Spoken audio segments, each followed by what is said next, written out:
এই ৰাস্তাটো হোৱাত আমাৰ যথেষ্ট উন্নতি হৈছে। আমি আগতে যাওঁতে 1 ঘণ্টা ওপৰ সময় লাগে উঠাই লৈ, আমাৰ এতিয়া যাওঁতে 20 মিনিট সময় লাগে। এইটো ৰাস্তা আজি আমি আমাৰ মাক দেউতাক চব ঢুকালেই, আমি আছো, আমি ৰাস্তাটো পালো, আমি এইটো পাহৰিব নোৱাৰো। আমাৰ অসমৰ মুখ্যমন্ত্ৰীয়ে যিটো আমাক দিলে, সহায় কৰিলে, আমি এই সহায়টো আমি কেতিয়াও পাহৰিব নোৱাৰো।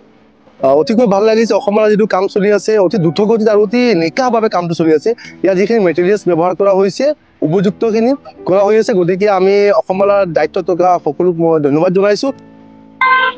স্বাধীনতাৰ পিছৰে পৰা আমাৰ আশা আছিলে যে এনেকুৱা এটা ৰাস্তা হ'ব, আৰু আজিৰ দিনত যিটো ৰাস্তা হৈছে বা হৈ আছে, বনি আছে, ভাল কাম হৈ আছে, ধুনীয়া হৈ আছে।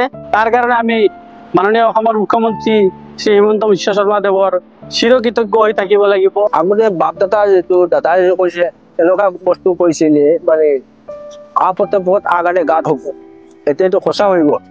আছাম মালাইটো আহি এতিয়া ক'ব নোৱাৰে আমালোকে এই দাদাৰ ওপৰত কৈছিলে, দাদাই কৈছে এনেকুৱা হ'ব, কেতিয়া কথা আহিছো, সঁচা হৈ গ'ল। এতিয়া মোৰ ঘৰৰ ওপৰৰ পৰা ৰাস্তাটো আহিছে, ভাল লাগিছে দেখি পেলাই।